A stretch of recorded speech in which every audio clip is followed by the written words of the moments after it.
Fala pessoal, e aí, tudo bem? Sejam bem-vindos aqui ao AceleraCast, episódio número 13. Hoje falaremos sobre hábitos, treinamento de times comerciais, de propagandistas. Olha só, fui proibido de fazer um monte de piada aqui que eu acho que pelo visto não tem graça, mas já já eu faço elas. Hoje comigo, o entrevistado de hoje será aqui Felipe Carneiro. Felipe Augusto Carneiro, meu xará duas vezes, né? Eu sou Felipe Jamil Augusto e ele é o Felipe Carneiro. Fih, obrigado pelo convite. Eu que agradeço. O Fih, ele ocupa uma cadeira de treinamento de uma grande farma aí, global, podemos dizer assim. Global. E vai contar pra gente um pouco dos desafios, aquilo que ele faz para poder ajudar as pessoas, seguindo a nossa máxima aqui da aceleração de vendas, fazer com que as pessoas possam vender mais e vender melhor. Então, se você tiver esse intuito, acompanhe a gente aí que você vai gostar do conteúdo. Do meu lado, olha só, hoje como host, doutora Flávia, que sai de entrevistada e vem aqui para o lado de host. Isso para mostrar para você que tudo é possível e isso aqui é uma grande comunidade colaborativa. Flá, obrigado. Obrigada de novo. Fih, para a gente começar, olha só. Nos bastidores aqui você está tendo uma colher de chá, hein, Flá? Poxa. Essa pergunta, quando a Flá estava aqui como entrevistada, a gente fez para ela assim, de bate-pronto. E o Fih já mais ou menos sabe o tempero dessa pergunta. Conta pra gente, quem é Felipe Carneiro sem falar o que ele faz? Felipe Carneiro, sem falar o que ele faz, é uma pessoa que é altamente instigado em ver outras pessoas encontrando o teu real propósito e de fazer o que elas fazem e de enxergarem que elas são muito capazes de fazerem muito mais do que elas possam imaginar. Desenvolvimento de gente. Desenvolver pessoas, desenvolver mentes. Isso é uma coisa que a gente faz aqui. A gente estava conversando no almoço hoje até. Uma vez, conversando com o Marcelo, sócio aqui da Aceleração. Cara, o que a gente faz, né? Acelerar o progresso, protagonistas do progresso, vender mais e melhor. Eu falei, cara, a gente faz ideias avançarem. Então, o primeiro estalo é fazer com que uma ideia avance e a gente começa a desencadear. Você falou de propósito e eu queria só fazer uma deixa aqui. A gente falou de propósito bastante hoje. Parece que foi combinado isso. Sério, olha aí. Introdução ao assunto propósito, só para a gente caminhar numa linha aqui. E aí eu quero depois também saber a sua opinião, Fih. A gente fala hoje de propósito e as pessoas entendem que a empresa é responsável por dar o propósito do indivíduo. E aí ele acaba que não encontra isso, a empresa teoricamente não é responsável por isso, e ele fala assim, não tenho propósito, essa empresa não me deu propósito, não tenho propósito, e aí o cara sai. Exato. Como que a gente pode trazer a responsabilidade para o indivíduo quando o assunto é propósito? Você como a pessoa que tira as amarras aí, faz a pessoa se desenvolver, como que a gente pode pensar nisso aí? A gente conversou sobre isso porque eu falo que hoje muitas pessoas não têm essa autorresponsabilidade, entender que elas precisam buscar isso. Pode ser através de você, de uma ferramenta, né, que você vai trazer, mas a iniciativa tem que ser dela. E eu vejo muitas, no consultório, né, eu sou pediatra, muitas mães insatisfeitas e pais com trabalho, e eles jogam tudo a carga na empresa. A empresa não me dá o suporte, a empresa não sei o quê, mas e você? Você já procurou entender qual é o seu propósito, a sua visão de futuro? Então, acho que você que trabalha bastante com isso, você pode falar um pouco mais pra gente. Primeira coisa, se a gente pensar, Fih, o que é propósito? Propósito é uma coisa que a gente primeiro tem que partir de nós, né? Quando a gente fala assim, pisei no pé de tal pessoa, tá, você pisou de propósito ou sem propósito? Boa. Começa por aí. Pisei de propósito, ou seja, você quis. Então começa com isso. Propósito, para você saber o que você precisa ou não fazer, primeiro você tem que querer. Então a empresa é responsável por dar o propósito? Não. Olhando o meu cenário hoje, que é muito parecido com o que a doutora Flávia falou aqui, que é o ambiente médico, a parte científica, a propaganda médica, qual que é o nosso maior propósito? É vender caixinha de remédio? Não. É fazer a vida dos pacientes melhores. É melhorar a qualidade de vida de pacientes. Dos pacientes pequenininhos, no caso da doutora Flávia, dos nossos pacientes, que são desde os pequenininhos até pacientes de substituição de válvula cardíaca e eletrofisiologia e tudo mais. Mas qual que é o propósito? Fazer essas pessoas viverem mais e melhor. Então, ou seja, o propósito está claro. Esse é o propósito da empresa. Paciente, em primeiro lugar. Paciente em primeiro lugar. E aí o indivíduo olha para isso e fala que eu não tenho propósito. E aí ele vai lá e culpa a empresa. Fala, putz, E agora? Sendo que, na verdade, ele deveria ter ali um accountability e falar, não, peraí, deixa eu entender aqui qual que é meu desafio e a partir disso começar a me desenvolver ou entender um pouco desse cenário e parar de terceirizar os problemas, é isso? Isso. Você percebe essa dificuldade? Percebo. Porque a gente usa uma frase, que é uma brincadeira que a gente usa muito, que é assim, geralmente o propagandista médico, GD, ou o que seja, ele entra muito na loucura do louco, da cota, da venda e tal. E ele acorda achando que, bom, hoje eu preciso bater X% de cota para poder pegar meu prêmio. Tá, cara, mas beleza, isso é o meio. Qual que é o fim? É o propósito. Né? É uma pergunta que eu gosto de fazer muito assim, você trabalha para quem? Eu trabalho para minha família. O cara vai trabalhar pro meu chefe. Não, pra mim eu trabalho pra minha família. Sim. Esse é meu propósito. Fazer a vida da minha família melhor, através de quê? Impactando a vida de pacientes e levando a melhor ciência para os médicos. O propósito está claro. Só que tem que partir de quem essa clareza para ver o propósito? Do ser, da pessoa. Se não está claro o propósito para ela, amigo, pergunta pro teu gestor, vai ler um pouco sobre a empresa, vai entender claramente o que você está fazendo, por quê? Às vezes a pessoa fala, reclama, né? Eu não sei, não tenho... Hoje não tô a fim de acordar para trabalhar, uma segunda-feira braba, tá? Será que o propósito está claro para essa pessoa? Será que ela sabe o porquê que ela está fazendo o que ela faz? Essa é uma pergunta boa, né? Você sabe o porquê que você faz o que você faz? Exatamente. Eu faço para bater minha meta, o cara tá preocupado ali. É que ele falou das metas, né?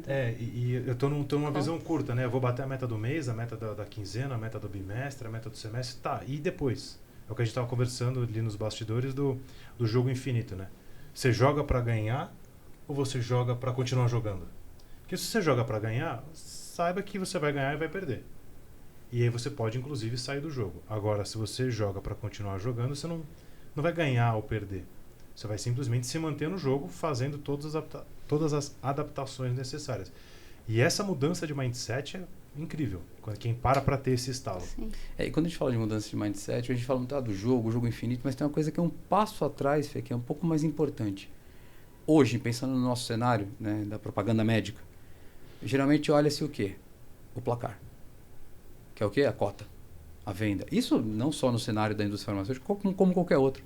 Olha lá a cota, venda, bati, market share, penetrei tanto no mercado, perdi, tal. Beleza. Aí olha, não, mas a gente precisa mudar o placar. Tá, vamos mudar o placar. Tá, mas como que você muda um placar de um jogo? Mexendo no jogador.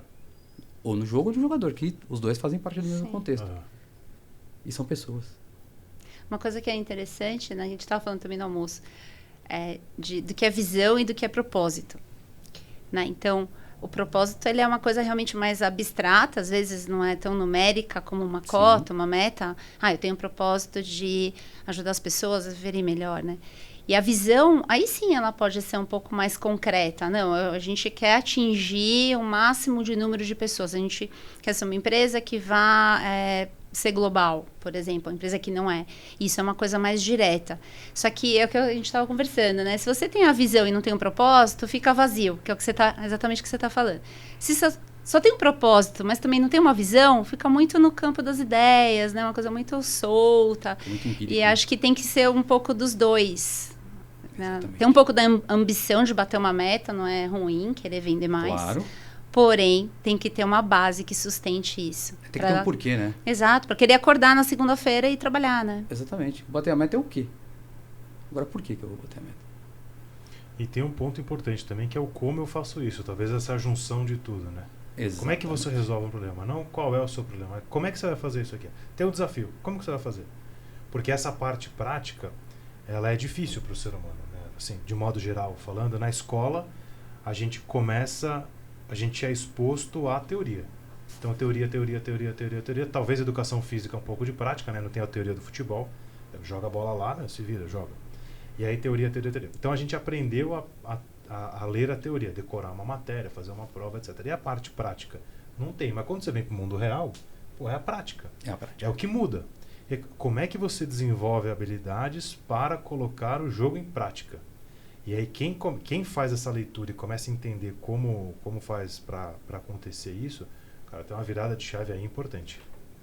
Exatamente. E uma coisa que você está falando, né, a questão do entender o porquê. E quando você se apaixona pelo problema, a gente fala muito isso hoje, né, no Agile, se apaixonar pelo problema, fatiar o problema. E trazendo mais uma vez para o nosso contexto, que acho que muita gente pode estar assistindo isso aqui, interessado na questão desse universo da propaganda médica, da parte comercial e da indústria farmacêutica, quando a gente traz para esse contexto tratar cada conversa que você vai ter, por exemplo, uma interação com o médico, como uma conversa única. A doutora Flávia, ela individualiza o paciente dela, não individualiza? Claro. Então, por que eu não vou individualizar a conversa com ela? Sim. Foi uma das dinâmicas que a gente participou de uma convenção com outra indústria farmacêutica grande e eu fiz a avaliação da escutativa. E o que eu falava para os representantes era assim, você não fez a pergunta de $1 milhão. Você não virou pro médico e falou assim, o que está faltando para você prescrever o meu medicamento? Qual que é a sua necessidade? E aí ele vai dar aquele feedback e aí, baseado na necessidade do outro e não na dele, vai ser discutida aquela medicação, aquele tratamento. Então, o que a gente percebia é que os representantes que não tinham uma escutativa e não estavam prestando atenção, eles jogavam aquele monte de informação sem ter o retorno, né? É porque já vem com a resposta pronta, né? Já vem com aquela receitinha de bolo. E a grande questão é, quem é o teu paciente? O que você quer resolver hoje, doutora Flávia? Uhum. Qual que é o problema que mais te perturba como médico? Na hora que você fala, isso daqui eu não estou conseguindo resolver. E é o tipo de pergunta que hoje, às vezes o cara está tão na loucura, mais uma vez, da meta, da cota, que ele chega lá e leva um monte de informação para o médico, para quem ele estiver na frente dele, para o cliente dele. Só que ele não sabe o para que ele está levando aquela informação. E se aquilo ali é funcional e útil para ele naquele momento hoje. Vai virar o ponteiro hoje? Faz sentido hoje você receber aquela informação? Basicamente é como é que eu quebro esse ciclo negativo de automatismo, né? Você fala bastante do automatismo. Eu saio desse looping automático que eu tô de só roteirizar o meu script e falar, não ouvir. É até uma provocação que eu faço na indústria, que é assim, na indústria farmacêutica. O médico não dá atenção para o representante porque o representante não leva conteúdo relevante, ou o representante não leva o conteúdo relevante porque o médico não presta atenção. Né? Quem vem primeiro aí, o ovo ou a galinha? Então, não temos a resposta, também não é nosso objetivo dar, mas é uma provocação para pensar. Fih, eu queria só fazer um parênteses aqui. De repente tem um pessoal vendo a gente que, sei lá, o cara vende alguma outra coisa na vida e não entende do universo da indústria farmacêutica. Claro. Então a gente tem o representante de modo geral da indústria não é um vendedor de fato, né? Ele não tira pedido. E aí você tem também a parte comercial, de repente um key account que atende um médico, que atende um hospital, alguma coisa do tipo.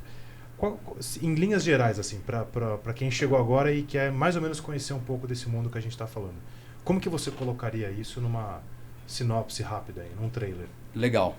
Na verdade, é muito difícil contextualizar isso de uma forma muito rápida, porque tem muitas e muitas vertentes, tá, Fê? Tá. Existe o consultor, existe o CAM, que é o Key Account Manager, existe o GCE, que é o Gerente de Contas Especiais, tem um monte de nomenclatura, mas basicamente, hoje se a gente dividir em dois pilares, são o time comercial, ou seja, o time de vendas, vamos colocar assim, que é o cara que chega lá no PDV, né, no ponto de venda, na farmácia, ou o time que chega direto numa grande rede, faz vendas grandes. Ele vende. Ele coloca o medicamento dentro daquela... O famoso tira a pedida. Vamos dizer assim. Tudo bem, sim. Linhas gerais. Ele é o cara quanto você quer, beleza. Entrega aqui, mais ou menos essa linha. Isso. E também é o cara responsável por saber a estratégia de venda daquela região e daquela loja e tudo que ali cerceia. Tá. Esse é o cara de vendas, tá? A estrutura do time, mesma coisa, gerente. Né? Desse time, tem um time abaixo dele. E a gente tem, do outro lado, o cara que é responsável por gerar demanda.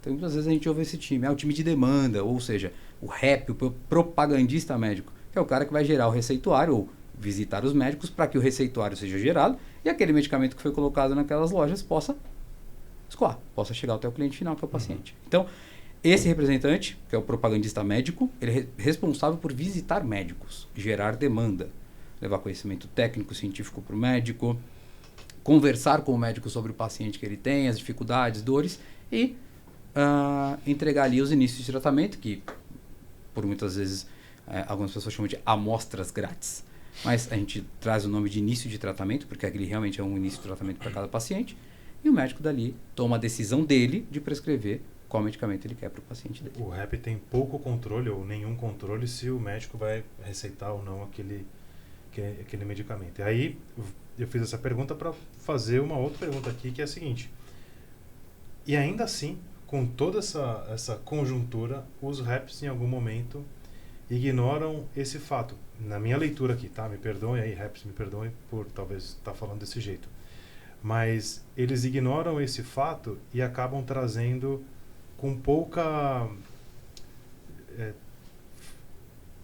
sem ser um jeito mais do tal do storytelling, de explicar, de trazer as necessidades. E vem que meio que no script automático.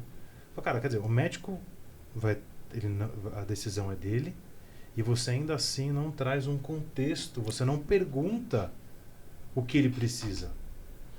Fê, acho que sim, é isso que você acabou de falar, mas a gente está passando por uma mudança muito importante, né? E acho que eu já em algum momento lá atrás, tem algum tempo, a gente até conversou sobre isso, que muitas indústrias farmacêuticas, mais ou menos trazendo para o meu cenário, têm mudado esse storytelling. Pelo menos tem provocado isso, né? O como você ter conversas mais interessantes, inteligentes, e menos aquela coisinha do... Se você precisa começar com essa pergunta fechada, aquela pergunta aberta, e aí você contorna a objeção desse jeito e vai para o fechamento. Existe isso ainda? Ok, cada empresa tem a sua estratégia e sabemos que existe. Mas a gente tem visto cada vez mais que um storytelling bem construído, que uma comunicação interessada, com uma escutativa bem trabalhada, uma conversa genuína. Vamos colocar essa palavra? Perfeito. Sim. Um interesse genuíno. Um diálogo, né? Um diálogo genuíno. Ele tem levado a melhores resultados. São resultados a curto prazo? Não, mas são resultados mais sólidos. E esse é o mecanismo, né? Sim. Você recebe um representante lá no seu consultório. Sim, eu recebo vários.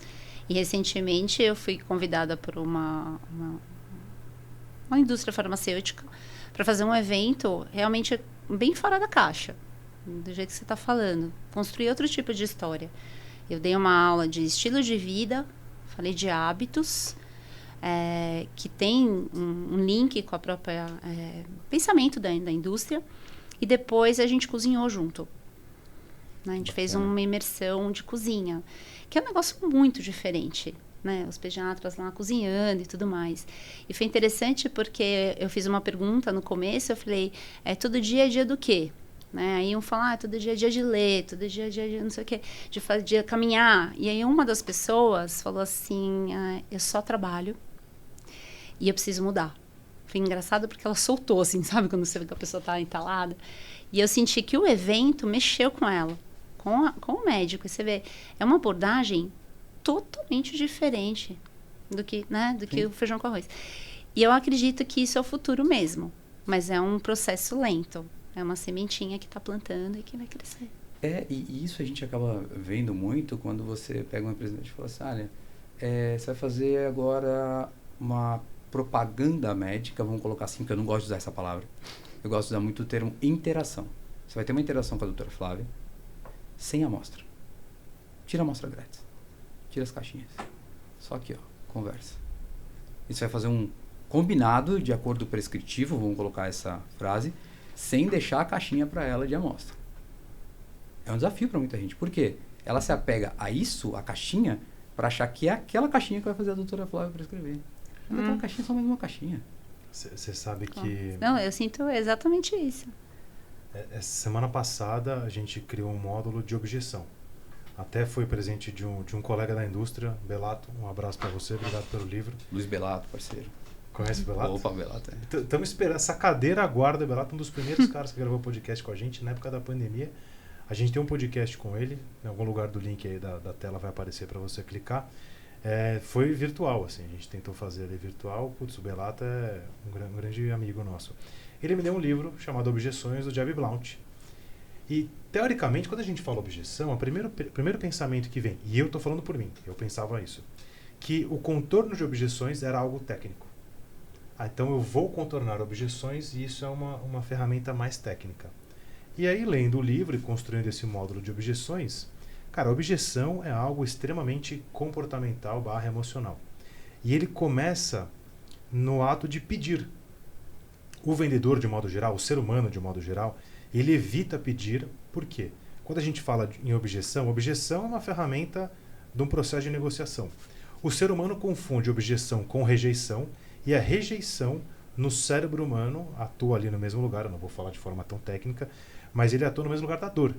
Então, o ser humano não pede porque ele tem medo da objeção que ele entende que é rejeição. E aí, logo, ele fica numa boa. E aí, o que o Jeb Blount coloca no conteúdo é o seguinte: para você reduzir o grau de objeção, você deve mudar a forma como você leva a mensagem. Então, ao invés de eu pensar em como reduzir a objeção, como é que eu levo a mensagem de forma mais eficiente?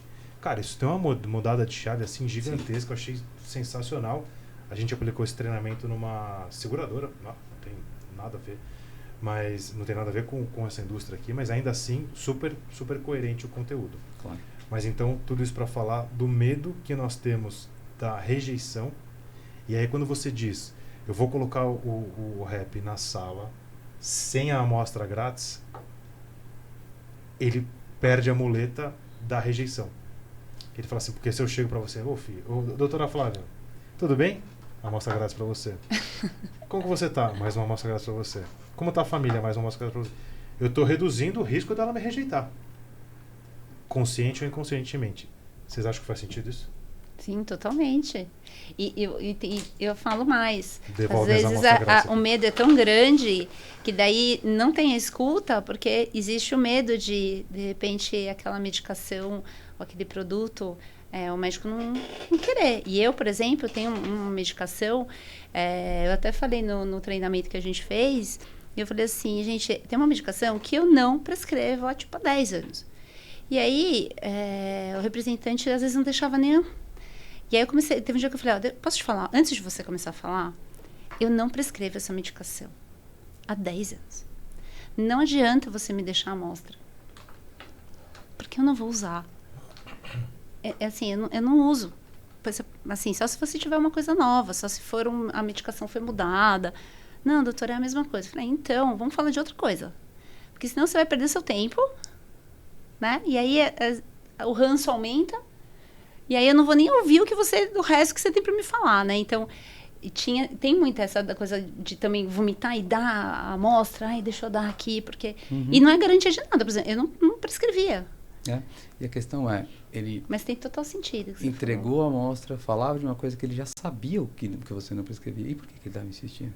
Ele achou que caixinha fazia ela mudar de ideia? Que eu ia dar só porque estava lá, sobrando? Tá no modo automático total, no modo automático. Tá no piloto automático, literalmente, voo de cruzeiro e seja o que Deus quiser, alguém vai funcionar. E aí tem uma coisa muito interessante que é assim, antes de você falar com qualquer interlocutor, vamos olhar de novo aqui no cenário médico, o que você está se planejando para falar com ela? Com a doutora Flávia? Ele se planejou para falar com ela? Ou ele pegou ali o iPad dele, ou o tablet ali, olhou o roteiro dele, doutora Flávia, hoje 9 horas da manhã na terça. Vou lá e check. Mas ele olhou a última conversa que ele teve com ela? Ela teve uma objeção. Qual? Não usa a medicação X. Eu entendi o porquê que ela não usa. Ela falou pra mim que não usa há 10 anos. Boa pergunta. Ele perguntou por que você não prescreve? Sim, ele perguntou. Tá. E assim, eu falo, olha, não tem um efeito colateral que eu não gosto, eu não vejo necessidade, não vi estudos que me deixem segura de usar isso, e eu não vou ter alguma coisa nova, porque se tiver eu quero ler. Semana passada veio um que mostrou um produto, eu olhei o rótulo, é um produto novo, eu olhei e falei, nossa, mas isso aqui é um adoçante, né? É adoçante. Eu falei, nossa, mas adoçante para criança, não gosto. Vocês não teriam uma opção? Vocês sabem a quantidade de adoçante? E aí foi legal porque a representante estava com o gerente dela. E eles falaram, não, doutora, a gente vai pegar a sua demanda. Nunca ninguém perguntou sobre isso. E a gente vai checar e vai te trazer, vai te garantir que a gente vai atrás disso aqui. Então foi muito legal, porque eu senti que teve realmente um diálogo. Eles e às vezes o que faz o ponteiro mudar, Fê, não é uma amostra, não é um evento médico, às vezes é um estudo. Sim. Um estudo. Doutora, eu vou te trazer um estudo que foi feito com X pacientes, demonstrando o não risco ou o risco do uso do adoçante XYZ nesse perfil de pacientes que a doutora mais atende. Dá uma lida, depois a gente conversa sobre isso. Isso é um fechamento de uma conversa. Esse estudo, ele precisa, vamos dizer assim, né? A pessoa que está ali fazendo a interação, ela tem que ter a chave investigativa ligada para, em algum momento, fazer a pergunta certa.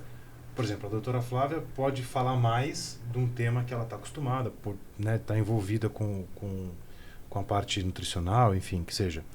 Mas pode ter um outro médico que não está. E ele está aquela coisa meio oculta e o representante ali na interação está desavisado. E aí não está com a chave da investigação ligado, perdeu uma grande oportunidade. Exatamente. Voltando a algumas casas, então a gente está aqui no campo discutindo os problemas. Mas muita gente, né? Você tem que resolver esse problema dentro ali do seu headquarter e você tem que entender como pegar esse time, desenvolvê-los, mudar as crenças limitantes, etc. Como que eu ponho esse time para frente. De forma sistêmica, entendendo que, poxa, na ponta eu tenho um monte de gente que, sei lá, exemplo, tem gente que está há 30 anos no mercado, tem um neófito que acabou de chegar, o cara não tem ideia do que se passa. Como que você, olhando sistemicamente para esse problema que você tem, como que você entende que essas soluções podem acontecer por conta do treinamento? Eu sei que você é um cara do processo, do hábito, gosta e acredita nisso. Então, a sua visão sobre a resolução desses problemas dessa forma sistêmica. Maravilha. Bom, a primeira coisa é estar no ombro a ombro com eles. Saber quem que é o meu representante. Ombro a ombro, olhando para o mesmo lado, né? Essa é uma coisa importante. Ombro a ombro, olhando para o mesmo lado e entendendo de fato, sem a conversa piegas, mas entendendo mesmo qual que é a necessidade e como ele aprende. Porque o meu público é justamente isso que você falou. Eu tenho hoje, na companhia, pessoas com 38 anos de companhia. Eu não tenho isso de idade. Eu tenho 33. Então, assim, tem pessoas que eu tenho um público de 50 a mais e muito mais. E eu tenho pessoas de 20 anos no time. 20 anos de idade. 20 anos de idade. Essa pessoa de 20 anos aprende da mesma forma. Quando eu falo de aprende da mesma forma, os meios que ela busca são iguais àquele de 50, 60 a mais? Não são. Provavelmente não. São diferentes. São diferentes. Assim, tem pessoas que às vezes... e já aconteceu, tá? A gente mandar um podcast, né? No modelinho ali, que é no iPad. E um representante chegou pra mim e falou assim... Ô, Felipe, é que você mandou um vídeo lá, o vídeo só sai som. Ficou só uma tela parada e só sai som. E é um podcast. Ou seja... Não, e foi muito legal, porque ele adorou o conteúdo, só que ele fez um hands up, ó, tipo, não é. Eu queria ver. Aquilo é um podcast. Então tem pessoas que falam, não, eu prefiro lá o PDFzão de 50 páginas, porque eu sou old school.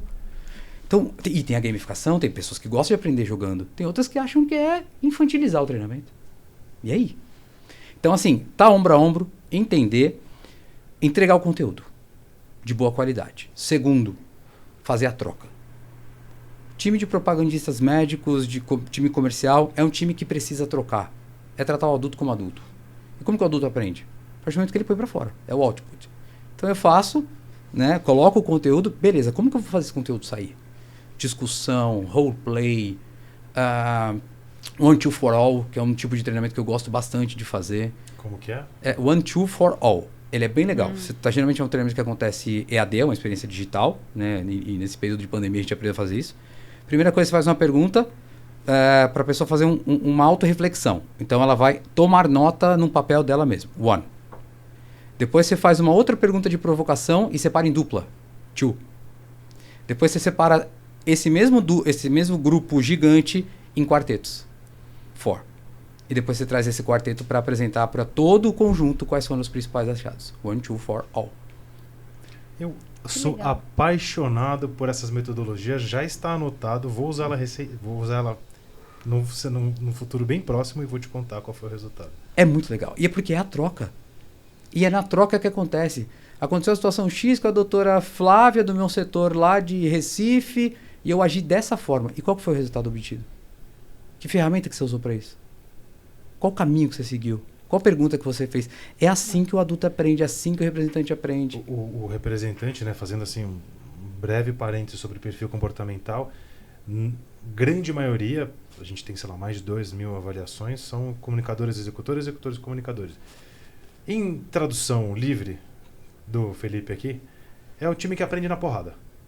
É um time que precisa de energia para trocar. Porque, pô, pensa no trabalho de um rap. O cara, ele pega o carro, faça chuva, faça sol, ele vai para cima, vai para baixo, ele passa, pega a caixa, vai, pega a caixa e deixa no médico e volta, e faz, e toma não, e fica esperando, e toma um café, e toma outro café. E pula a poça d'água. E o cara sai ali numa loucura, num bom humor danado, porque toda hora tem que estar sorrindo e tal.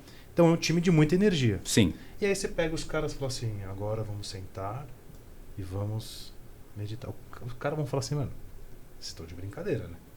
Então, isso é uma percepção que eu tenho, que é o time que, assim, no começo eles estão meio tímidos. Só fingem que são tímidos, mas não são. Mas a hora que você solta o leão na jaula... Extremamente competitivos. Os caras começam a se debater. E aí a energia, você quase que não consegue falar, porque o pessoal fica... Faz sentido? É isso, né? O time que aprende na porrada. Faz sentido isso tudo que você falou. É um time que aprende na porrada por quê? E vamos explicar essa frase porque ele tá tomando porrada todo dia, toda hora. Uhum. Então ele aprende não é com porrada, é na porrada por sentido de ser mesmo. O dia a dia dele é na porrada, né? Eu tô dizendo porrada traduzindo aqui para energia, né? Então, sim. Não pode ser, não. É uma simulação da realidade dele. Vamos pegar aqui, olhar um flip chart, vamos olhar uma planilha. O cara fala, mas que é planilha? Eu quero trocar com alguém aqui, né? Tipo, esse one, two, for all aqui é tipo isso. E a Flávia falou uma coisa agora que é muito, muito rica. Né? Ele quer mostrar, ele quer fazer, ele quer ir para a vida real. E uma das coisas que hoje eu olho lá para trás, já fiz isso, e hoje eu olho até com um olhar de por que eu fiz aquilo, que é simulação de propaganda na frente de todo mundo. Esse é o tipo de coisa que não enriquece em nada. Agora, quando você coloca uma troca num grupo pequeno, quando você faz um one, two, for all, quando você faz uma coisa mais ali, mesa redonda, 10 pessoas, com o intuito de troca, Fê, é muito mais rico, porque a pessoa não está sendo exposta. Agora, quando você coloca um representante para fazer uma propaganda na frente de uma plenária com 150 pessoas, numa simulada, num palco, que ganho que esse representante vai ter? Além da pressão. A gente que gosta de um palco, eu imagino que você também gosta de um palco. Né? Sim. A gente que gosta. A gente que gosta de um palco, numa situação dessa, já ficaria desconfortável. Com certeza. Fala, putz, os caras estão me avaliando, né? Volta ali na rejeição. Eu não quero que ninguém me rejeite, eu não quero me sentir dor. E aí você coloca um cara nessa situação e fala, cara, pra que você vai colocar isso? Né? Qual que é um sentido lógico? É totalmente contra isso, que é a simulação da realidade, porque você se apresentar na frente de 150 pessoas não é a realidade. Não. A realidade é uma coisa intimista, minimalista, né? Íntima, né? Com um médico, com quem... Mas você não tá lá com 150 pessoas te olhando. Exato. Né? E íntimo ao ponto de conexão, e isso é muito rico. De um exemplo, nós eu chegar no consultório do doutor e falar, tudo bem, doutora Flávia? Tá tudo bem mesmo? Ai, não tá. Cara, larga a pasta de lado. Tem alguma coisa que eu posso te ajudar? Genuinamente. Né? Genuinamente. Cara, e isso já aconteceu comigo. Tem dos dois lados isso, né, Fih? Sim. Porque às vezes eu tenho representantes que eu vejo que não tá legal. E eu gosto de falar pouco, sabe? Então, aí tem toda a análise, né, do negócio e conversa. E a ponto de mandar uma mensagem no WhatsApp. E eu não vejo isso como uma coisa negativa. Muita gente fala, alguns médicos falam, mas você não pode se envolver porque é da indústria. Eu não tenho muito essa mentalidade. São pessoas e eu gosto de pessoas. Então, se não tá legal, não adianta. Às vezes a gente vai tomar café. Doutora, vamos tomar café um dia para conversar? Mas a gente vai conversar de outra coisa, entendeu? Que não tem nada a ver com o produto, com a indústria, nada. E isso enriquece verdadeiramente. Isso volta para a primeira coisa que a gente falou, que é do propósito. E isso é muito rico mesmo. Cara, Venas é isso. Né? Na indústria farmacêutica, se essa conexão genuína não acontecer, vai acabar sendo uma negociação de curto prazo. E essas interações genuínas, a gente pode treinar isso a qualquer momento. Sim. Você vai tomar um café, genuinamente agradeça, olha no olho da pessoa, fala, poxa, tudo bem, obrigado. Você segura a porta do elevador para alguém. E às vezes eu faço isso, claro que não vou dizer aqui, né, que a gente faz isso 24 horas por dia, mas às vezes eu falo assim, putz, deixa eu fazer isso, mesmo que forçado, mas genuinamente interessado. É só para sair do automatismo. Muitas vezes as pessoas acabam estranhando. Aqui no prédio, é aquele lugar que você chama o elevador, ele diz para qual elevador que você vai. Então, teoricamente, não faz sentido você segurar o elevador. Porque, cara, sei lá, quem é que vai entrar, não tem essa. Mas o elevador da garagem, não. Se você segurar ele, todos os 3 elevadores descem no mesmo lugar. E as pessoas estranham quando eu seguro o elevador. O cara não espera, porque o mindset do automatismo dentro do prédio aqui não é esse. Sim. E aí quando você faz isso, ou olha no olho de alguém, agradece e tal, o cara sai desse estado de automático. Pô, e por que eu não vou fazer isso quando eu estiver visitando um médico, um cliente, seja ele qual for? E fala, cara, deixa eu conversar com o ser humano que está por trás. Conexão. Do doutor, da doutora, do comprador, do diretor, seja lá de quem for. Porque a gente está vivendo uma loucura, né? E acho que a pandemia trouxe muito dessa... Tá todo mundo um pouco arredio, às vezes, com os contatos. E é um processo, acho que vai voltar e tudo mais, mas eu percebo e, sabe, tem um certo desconforto, às vezes até, eu vou abraçar, não vou, né, tem alguns os representantes mais antigos, abraça, tá, mas, sabe, tem uns que ficam meio na dúvida do que vai fazer, aí tem uns que entram, ai, doutora, não pode tirar, você tá bem? Pode tirar máscara se você tá desconfortável, que tem que ficar de máscara no consultório, mas agora a gente tá aqui dentro o brinco, quem manda sou eu na minha sala, na minha clínica, lá fora tem que ficar. Eu acho que a pandemia trouxe muito disso, das pessoas estarem... elas não aceitam gentileza. Às vezes. Putz, isso eu não tinha pensado nisso. Essa frase é boa, né? O cara não está preparado pra gentileza. Não, ele tá tão bruto que quando alguém faz, ele fala, nossa, né? Acho que eu vejo em duas ondas. Lá atrás, todo mundo mostrou a vulnerabilidade, plaquinha no elevador, faço compra pra você, te ajudo, tal. Daqui a pouco todo mundo se blindou de novo. Falar, cansei de brincar, de ser legal. Cansei de ser gentil. Ser vulnerável, deixa pra Brené Brown. Dá muito trabalho ser gentil. Dá muito trabalho. Deixa eu voltar pro meu mundo aqui, blindadinho. Essa coragem de ser imperfeito. Não, isso aí é da Brené Brown. Ela tá viajando, eu vou continuar fechadinho aqui no meu. Vou continuar deixando a minha vulnerabilidade bem fechadinha, bem tratadinha. Crença limitante. Pois é. Você acabou de voltar de uma convenção presencial, né? Graças a Deus e a ciência, tá voltando. E como é que foi a experiência lá? Putz, a galera tava 2 anos sem se ver, foi assim... Eu posso resumir numa palavra, foi emocionante. Literalmente, né? Sim.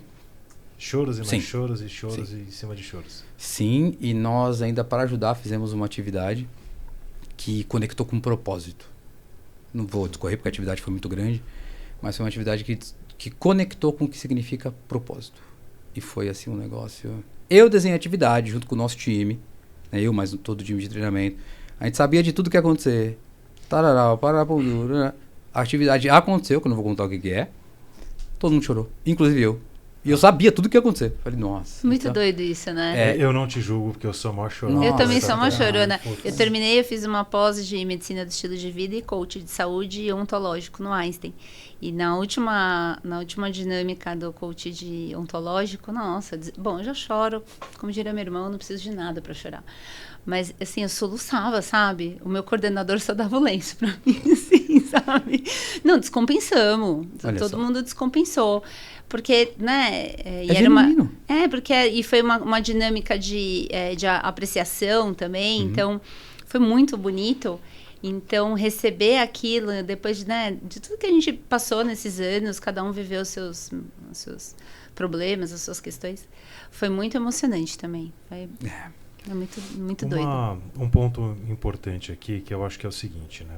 De modo geral, no Brasil, vou falar do Brasil, que é o nosso mundo, nosso país aqui. De modo geral, a escola, seja ela pública ou seja ela privada, não vamos entrar nesse mérito, ela acaba tendo uma visão muito sistemática para um vestibular, para uma prova específica e pouco em desenvolvimento do ser humano, do indivíduo. Até se eu fosse um Elon Musk da vida, eu provavelmente investiria numa escola, alguma coisa do tipo, porque é algo pelo qual eu sou apaixonado. E querendo ou não, acabou que sobrou para as empresas fazerem o papel de desenvolver esses seres humanos que até então acham, ou entenderam, foram expostos que etapa número 1 da vida, você se forma no colégio, etapa número 2, se for o caso, você vai fazer uma faculdade, ponto final, não estudo mais. Você que está à frente de uma área de educação, querendo ou não, né? Sim, treinamento, sim. desenvolvimento. E a nossa área é justamente esse nome, treinamento e educação. Que é de fato a educação. Então, a primeira pergunta é, como é que você foi... E eu vou te explicar por que eu vou fazer essa pergunta. Como é que você foi parar na cadeira de um educador, se eu posso dizer assim, alguma pessoa que desenvolve pessoas, como que você foi parar nessa área? Por que eu estou perguntando isso? Porque eu sinto que muita gente poderia ocupar essa cadeira, falar, você é uma delas, mas talvez nunca tenha tido o estalo de falar assim, pô, eu nem sabia que tinha esse tal de T&D. Uma vez, né, eu tenho um adesivo na mesa lá de T&D, sou T&D, e o cara falou assim, T&D é o que mesmo? Eu falei, treinamento e desenvolvimento. Pô, nem sabia que tinha essa área. O que é isso? Eu falei, cara, uma área dentro da empresa que cuida de treinamento e desenvolvimento. Cara, caramba, olha só, poderia fazer isso. Então, a minha pergunta é como é que você foi parar nisso daí e como que você encara essa responsabilidade das empresas de terem que cumprir o papel que a escola, e não vamos entrar aqui em detalhes público ou privado, que a empresa acaba tendo que fazer esse papel aí. Bacana. Cara, na verdade, sim, o como eu fui parar aí é como acontece com muita gente na indústria farmacêutica. Bons representantes, bons propagandistas, e eu era um propagandista e com toda, desculpa a vossa modéstia, mas era um bom propagandista. Acabei sendo chamado para trabalhar internamente numa vaga de treinamento, porque eu era um bom propagandista, fazia aquilo bem feito e caí na cadeira de T&D. Literalmente. Eu não fui cuidado, eu não fui gerenciado, não fui instruído no primeiro momento. Foi empírico. Você é um bom propagandista, você pode ensinar as pessoas a fazerem boa propaganda. E foi assim, senta aí e se vira. E aí você vai aprendendo a coisa sozinho. Só que aí eu leio engano, por quê? T&D você estuda muito. Muito. Muito. Muito, assim. E hoje pode acontecer muito de você ter boas pessoas que estejam com boa vontade em T&D, só que ele está lá de uma forma empírica. Porque eu acho que eu fazia bem, me colocaram aqui, vamos lá, na loucura do louco. Não tem técnica. Então tem que estudar. Tá? Isso é uma coisa que eu... E estudar, Fê, é estudar, assim, certificações básicas. Vai fazer uns 6Ds, sabe? Vai saber qual que é uma dinâmica de uma estrutura, de uma estratégia de treinamento. Vai ler sobre Kirkpatrick. Falei do 6D pra você hoje. Falou. Né? Então vai ler sobre Kirkpatrick. Entender um pouquinho sobre os 4 níveis. Né? Entende um pouco como que é um ciclo de aprendizado, o que é uma curva de aprendizado, como que andragogia, como que o adulto aprende. Exato. Você sabe que tem um fato curioso, né? Até publiquei hoje um corte do podcast passado, que às vezes a gente tem que pagar para ter um conteúdo e você vê valor que você já faz aquilo. Eu recentemente fiz o curso de 6D e no primeiro módulo tava eu assistindo, o Marcelo estava comigo na sala, eu falei, cara, a gente já faz isso aqui. Só que a gente não sabia o nome disso. Era empírico. E aí ele falou, caramba, a gente até deu, a gente criamos uma metodologia, etc e tal, e a gente já fazia. Então, essa é a importância de você ir atrás do conteúdo. Exato. Mesmo que seja para você saber no fim do dia, falar, eu já faço. Eu já fazia isso. Eu não sabia o nome. Eu não sabia o nome, mas eu já fazia. Com você aconteceu a mesma coisa na MEV, na medicina do estilo de vida. Porque quando eu fui para a medicina do estilo de vida, eu comecei a ver, eu falei, não, mas eu já faço isso. Eu já olho a pediatria com os olhos da saúde, da prevenção, não da doença. Só que eu vi que tinha uma coisa estruturada lá em Harvard, que a galera falava, gente, minha amiga me ligou de lá, eu sempre conto essa história, falou, achei o seu lugar no mundo, você já faz isso, só que você não sabe o que chama isso e tal. Então, é muito doido, né? Você olhar, mas precisa aprofundar, você tem total razão. Por isso que a gente estava falando até sobre como o coach está banalizado, exatamente porque muitas pessoas têm essa coisa meio en passant e às vezes até dá certo, mas não tem, poderia dar mais certo, poderia ser muito melhor, impactar muito melhor essas pessoas do que simplesmente ter migalhas. Aí, que é o que eu falei, tá naquela convenção. As pessoas estão se contentando com muito pouco, com migalhas de informação, tudo raso, e não se aprofundam. Precisa se aprofundar. Nem que seja, que a gente está falando sobre isso hoje, nem que seja, não que para você passar toda essa profundidade, mas para você ter segurança no que você está falando para o outro. É isso aí, segurança no que você está falando para o outro. Telastro, é a palavra que você usa. Telastro, telastro, né? Eu sei do que eu estou falando, eu tenho o lastro. Por mais que eu não use ele todo, mas eu não capoto, porque eu tenho o lastro. Seria esse o caminho. Mas assim, resumo é isso, eu acho que isso é importante que você está falando, porque muita gente até me pergunta, o que eu faço para chegar em treinamento? Legal. Na nossa área, lá na empresa, e isso eu fico muito feliz em dizer, a gente hoje está sendo visto por outras áreas, até mesmo pelos próprios propagandistas, como uma área importante e interessante para trabalhar. Né? O T&D, legal, pessoal, treinamento. Tá. E aí quando você começa a explicar, né, de fato o que é treinamento, ou quando a pessoa olha lá, entra lá, fazer um job, fala, cara, Legal. Quanta coisa que vocês fazem. Eu não Muito imaginava legal, que era né? isso. Eu vi semana retrasada de uma colaboradora minha que está em job. Está fazendo um processo de job rotation. Ela, eu não imaginava que era 1/3 do que vocês fazem em treinamento, do que a gente está fazendo. Eu falei, e aí? Ela falou, tô apaixonado por isso. Eu falei, que bom. Aliás, se tiver uns currículos bons para mandar, a gente está contratando, viu? Aliás, se você quer trabalhar com educação corporativa, mande um e-mail para... Sim. Vai aparecer em algum lugar aí, você manda um e-mail para Mas, o Fê, sabe o que eu estava lembrando? Daquele livro que eu te falei do Foco Triplo. Você conhece esse livro, Fê? É um livro, é um pequenininho, que fala sobre educação, com uma visão sistêmica, pensamento sistêmico. E ele fala que as escolas deveriam focar a educação em 3 pilares, que seria no indivíduo, na relação do indivíduo com o outro e na relação do indivíduo com o sistema na qual ele está inserido. E as escolas não fazem isso. Eu tenho 2 filhos e dá dó, porque o sistema continua igual.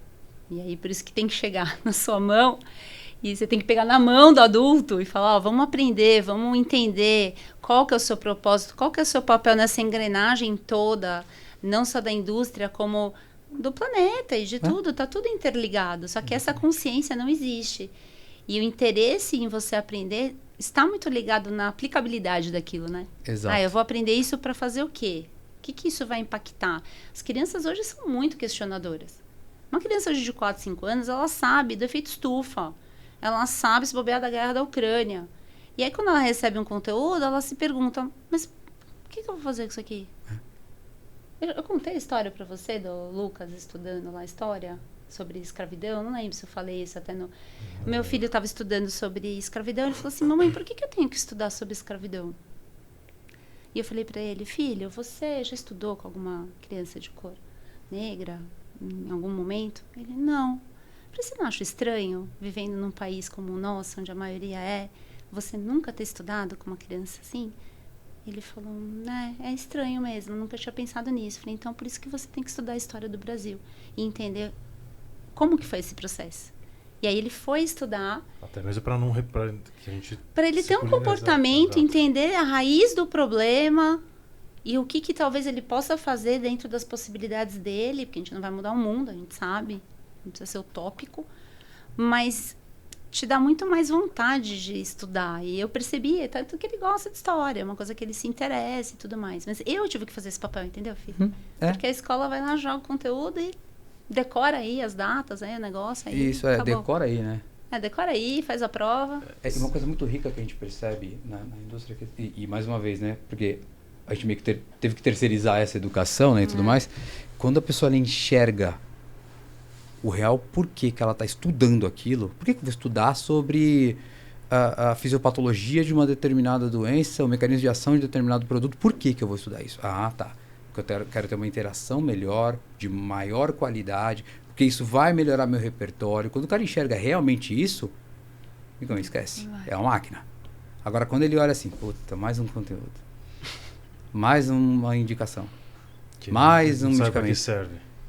Mais um trabalho. Mais um trabalho. Mais um peso na minha pasta. Uma coisa que a gente tem observado recentemente nas turmas que a gente aplica é o seguinte, sem nenhuma comparação com religião, com uma religião específica, mas você pega ali um time comercial, não importa o tamanho deles, e estudar normalmente, pelo menos num passado recente, muitas horas de um workshop e aí vira as costas e vai embora, e o próximo é dali algumas semanas, meses, enfim.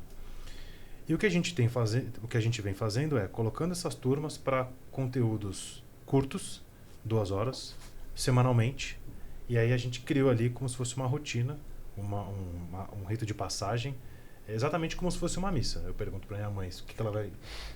ela vai na missa todo domingo. Aí eu falo assim, mas sabe o que o padre vai falar na missa, no domingo? Ela fala, não. Só que quando às 5 horas da tarde, a missa é às 7, ela já começa a arrumar, porque ela sabe que tem alguma coisa interessante lá e ela vai para esse porque é importante. Então, o que a gente tem percebido é que, mudando a dinâmica, colocando o adulto para aprender em conjunto, nesses encontros, esse ritual de passagem, né, esses ritos, na verdade, não é nem ritual de passagem, esses ritos acabam tendo uma importância muito significativa no processo de aprendizagem do indivíduo como um todo. Primeiro, eles entram completamente ariscos, Tá, lá vem os caras falar um negócio que não que serve ele pra falou, nada. mas o negócio... Eu já sei, eu não preciso, eu conheço. Aí você vem na primeira. Isso desde que a gente formate a entrega que faz sentido. Aí vem na primeira, os caras ariscam, vem na segunda, os caras... Até que os caras são legal. Na terceira, até que esse conteúdo serviu para mim. Na quarta em diante, os caras já estão citando a gente no campo, de modo geral. E aí, como é que você enxerga essa história de fazer o treinamento como se fosse escovar os dentes, né? Um pouquinho todo dia, ao invés de... Não, vou ficar 8 horas escovando o dente. Bicho, depois do segundo minuto já não adianta mais nada. Então, como é que eu divido isso para poder ir conquistando a mente e o coração dos nossos alunos, se é que a gente pode chamar assim? Não, muito bom. Primeiro que a sua pergunta, mais uma vez a resposta é mostrar para eles o real ganho que ele vai ter de fazer aquilo. Ponto. Segundo, hoje nós usamos ferramentas, e aí muito do que você falou, pequenos conteúdos. Porque a gente tem que pensar no nosso cliente, que é o nosso representante mesmo, o nosso propagandista. A vida dele é uma loucura, como você já bem citou aqui, não vou ser redundante de falar. Né? Abre o porta-mala, tira, não sei o que, corre, vai pro médico, pro outro. Se eu der um conteúdo para esse cara por semana de 1 hora, acabou, ferrou. 1 hora de conteúdo direto, ele vai assistir, ele vai ouvir, ele vai treinar? Não. E se eu pegar esse conteúdo de 1 hora e fatiar ele em 4 conteúdos, 5 conteúdos, picadinho, 15 minutinhos, 10 minutinhos, entregar isso em pílulas que faça sentido, que tenha uma conexão uma com a outra. O que eu gero? Frequência e sequência. Eu gero uma expectativa. A que vai chegar esse treinamento dessa semana? E a gente criou uma das ferramentas que nós temos hoje na companhia, que são justamente essas pílulas de conteúdo. De diversas formas. Videocast com área médica, videocast de gerente distrital falando com força de vendas, videocast de, igual a gente está fazendo aqui, rap com rap e o time de treinamento. Cara, tem sido maravilhoso. Porque a gente coloca eles para participarem do processo. A gente só conduz. A gente só faz a pergunta de provocação. E junto com o tal do edutainment, né? Acaba que fica divertido. Porque o cara fala assim, não tenho tempo. Mas você maratona uma série da Netflix do sábado e domingo. Mas eu não vou estudar no sábado e domingo. Mas se o conteúdo for legal, se você voltar lá no seu propósito, que no caso, eu trabalho para minha família. Sim. Isso vai fazer com que você possa performar mais. Cara, acho que estamos num caminho interessante aí. Que é bem o loop do hábito do que ele falou, né? É. O anseio daquilo que, quando você já entra naquele, né, na rotina, no hábito de consumir um conteúdo, de aprender, você já fica no anseio. Você sabe que vai ter um ganho. Então, mesmo antes de acontecer. E isso perpetua o próprio hábito, né? Caminhando aqui para nossa reta final, você está na cadeira de... Posso falar educador? Sim. De desenvolver pessoas? Sim, claro. Há quanto tempo? Olha, nessa cadeira eu já estou há 6 anos. E antes disso estava como rap? Eu era propagandista. Por formação, sou farmacêutico, já trabalhei com gente lá atrás, lógico, como gestor. Mas depois eu fui para propaganda médica mesmo, para puxar pasta, que a gente fala de puxar Catarina. Não sei se vocês todos sabem, o nome da pasta do propagandista é Catarina. Não sabia. Não sabia. A raiz do nome, não faço a menor ideia. Vamos descobrir. Mas é Catarina. A gente gosta de descobrir, vamos descobrir. E, então, puxei pasta há muito tempo e aí depois fui pra cadeira e aí me apaixonei, né? A gente fala, o bichinho do treinamento picou, amigo. Esquece. Eu me apaixonei. E aí tô 6 anos nessa. Que recado o Fih de hoje daria pro Fih que tava ali naquele momento e falou, caraca, o que tá acontecendo aqui? O que você falaria para aquele cara que está sentado ali no escritório, meio assustado, meio perdido, meio sem saber o que está acontecendo? O que você falaria para ele? Você não faz nada sozinho. Você não é um lobo solitário. As pessoas vão te ajudar a fazer o que você precisa fazer. E as pessoas te ajudaram a chegar? Ajudaram, mas eu dei muita cabeçada sozinho. Sozinho. Aí eu acho que vai dar certo. E ela, tudo bem, dava certo. Aí ela, voo solitário. Aí tinha uma hora que você precisava de braço. Mas você tinha braço? Não, você não se conectou com ninguém. Erro. Tá. Então esse é um recado importante, né? Trabalhar a conexão. Você pode ser bom, pode ter Excellence Awards, pode ter o que for, cara, no teu currículo. Você é bom individualmente. Colaborador individual. Legal, bacana. Só que você não vai chegar longe, não. Você pode chegar rápido. Vou legal. Essa frase é clássica, né? Só que na hora que você precisar de braço e você não estiver conectado com as pessoas... É a história do jogo infinito que a gente estava conversando nos bastidores. Exatamente. Se você quiser continuar jogando, tenha pessoas ao seu lado aí. Claro, é isso. Até aquela, hoje usa-se muito essa hashtag, é sobre isso. É sobre isso. É sobre isso e tá tudo bem, né? É sobre Esse isso. É o complemento da... É sobre isso, amigo. Fih, muito bom, cara. Poxa, eu sou suspeito para falar sobre esse conteúdo aqui. Né? Muito Porque acho legal. que a gente poderia ficar horas e horas falando. Mas o pessoal ali o pessoal aqui começa já falando, não, começa a bater no relógio. Eu descobri o que é Catarina, porque é a origem do nome. É isso que eu chamo de uma equipe eficiente, senhoras e senhores. Fala aí. Um antigo propagandista, ainda da época em que se chamavam Caixeiras Viajantes, colocou em sua pasta o mesmo nome de sua esposa, por também ser sua fiel e inseparável companheira. E desde então todos a chamam por este nome. Olha o amor, que cena maravilhosa. Olha só, o amor dando nome. Então, a Catarina é a mulher do tal do Caixeiro Viajante. Olha lá, ninguém faz nada sozinho. Tá vendo? Obrigado, Gabi. Tá vendo? Muito bom. Perfeito. Eficiência, Fê. Então, vocês aí com as suas Catarinas, digitais ou não. Muito bom, muito bom. Cara, obrigado por ter topado. Eu queria que você deixasse uma mensagem final aí para quem tá ouvindo a gente.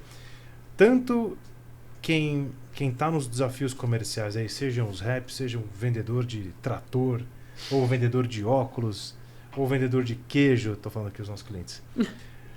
Mas que você deixasse uma mensagem aí e também para aquelas pessoas que gostariam ou poderiam se interessar para ocupar essa cadeira de desenvolver pessoas, de desenvolver mentes. E isso nós aqui na Aceleração de Vendas, a gente acredita muito que o progresso nasce daí também, né? De pessoas desenvolvendo pessoas, porque senão, o que você falou, né? Sozinho ninguém chega em lugar nenhum. Então temos uma importância aí dos treinadores nesse processo como um todo aqui, para que a gente continue jogando sempre. Sim. Eu tenho 2 recados. Primeiro, para aquela pessoa, para a galera do time comercial, propagandista médico e tudo mais, eu quero deixar um recado para estes. Que aí pode ser para qualquer outro vendedor, tá? De queijo, de trator, do que seja. Enquanto você não souber quem é realmente o teu cliente, ou você não souber tudo sobre ele, não faça mais nada. Pare antes de entender. E aprofunde no conhecimento de quem que é o teu cliente. Faça o que tiver que ser feito, eticamente falando, mas saiba quem que é o teu cliente. Médico, agropecuário, agricultor, não interessa. Queijeiro, saiba quem é o teu cliente. O que ele faz, por que ele faz, qual que é o propósito dele. Agora, pensando do outro lado também, para quem quer ser um treinador e quem quer trabalhar com treinamento e desenvolvimento, cara, seja apaixonado por gente. Não é fácil ser apaixonado por gente. Pessoas têm problemas, pessoas mudam, pessoas têm dor de cabeça. Complicado, né? Mas é apaixonante. É apaixonante. Ver o desenvolvimento, cara, é impagável isso. Isso não tem PLR que pague você ver uma pessoa voando na vida, te ligar e falar, Felipe, obrigado por tudo. Você estava comentando alguma coisa que semana passada você recebeu uma ligação, alguma coisa de alguém que te agradeceu por esse processo de desenvolvimento? Sim, sim. É muito maluco isso, porque às vezes você fala assim, tá, a pessoa se desenvolveu, a pessoa evoluiu, mas saiu da companhia.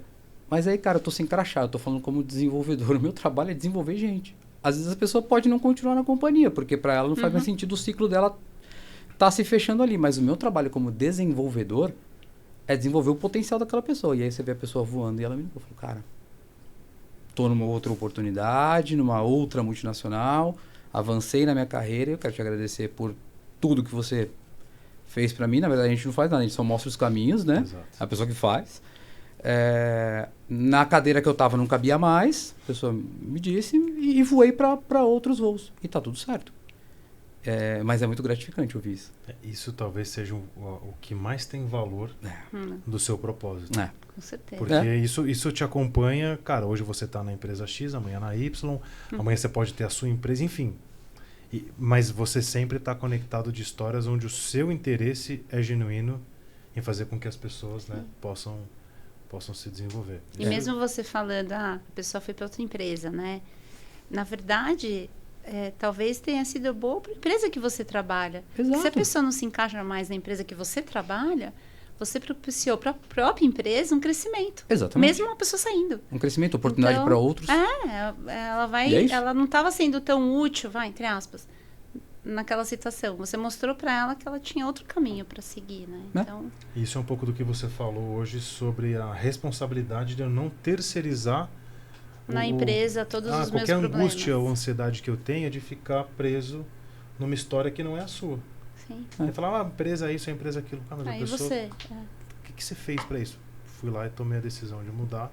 Porque o FI, porque a pessoa X, Y, enfim, me abriu um caminho, mas a ação foi da pessoa, né? Isso é fantástico. E tem gente que fala assim, o trabalho de treinamento a gente precisa reter talento. Não, meu trabalho não é reter talento, não. Então. Meu trabalho é desenvolver gente, cara. Agora, o que é a empresa, se é a aceleração de venda, ou se é a empresa X ou Y, vai fazer para reter o talento, é um papel do gestor da pessoa, da companhia, da pessoa, enxergar que ela quer ficar aqui ou não. E às vezes aquele talento não é para aquela empresa. Exatamente. Não vai. O nosso trabalho é desenvolver né? gente. E quando você desenvolve pessoas, você desbloqueia potenciais, né? Que a pessoa às vezes imagina que ela tem. E amiga, ela vai voar. Tem um cara que ele fala que se retenção de líquido é ruim, imagina de gente. Imagina se ficar retendo gente ali, de fato.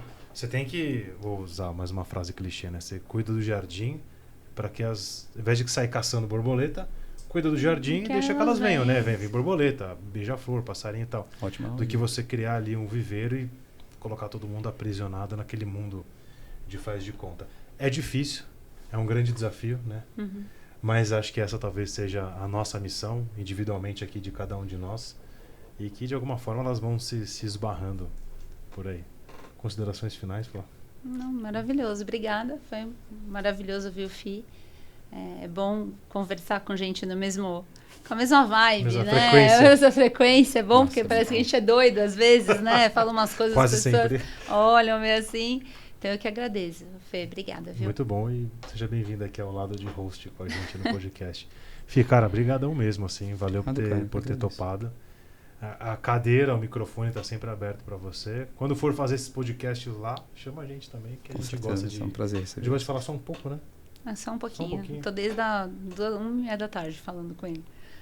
Pois é, estamos aqui desenvolvendo, pensando em você para que as coisas sejam boas. Se você está com a gente aqui até agora, aquele jabazão, né? Se inscreva no canal, ative o sininho, curta esse vídeo, compartilhe. Tem muita coisa boa aqui que vai fazer com certeza você pelo menos refletir por 30 segundos que seja sobre aquilo que você faz, sobre a sua carreira, sobre onde você está, aonde você gostaria de estar e aonde você quer chegar, enfim, todas essas reflexões. Fih, como é que a gente te acha nas redes aí para compartilhar um pouco desse seu conteúdo? Maravilha. Bom, tô no LinkedIn, Felipe com I. Então, o teu é Fê, né? O meu é Fê e Fih. O meu é Fih. Então, Felipe Augusto Carneiro. É o mesmo LinkedIn, é o mesmo Instagram. Procura lá que a gente vai trocar bastante coisas boas. Se você quer trabalhar com treinamento e desenvolvimento, você manda o currículo pro Fih e manda pra gente também, que a gente está contratando. Beleza, é isso aí, cara. Valeu, obrigado, Flá. Valeu, Alvinho, Gabi, que estão aí nos bastidores. Não ter feito a piada da mesa hoje. Eu não fiz a piada da mesa. Se você assistiu o episódio anterior, você vai entender a piada, ou a falta da graça. Eu vou fazer. E a Catarina, né? Obrigado aí, time, pelo esclarecimento da Catarina. Obrigado também. Tamo junto, valeu. Esse foi o episódio do AceleraCast número 13. A gente se vê no próximo. Valeu, tchau, tchau. Obrigado.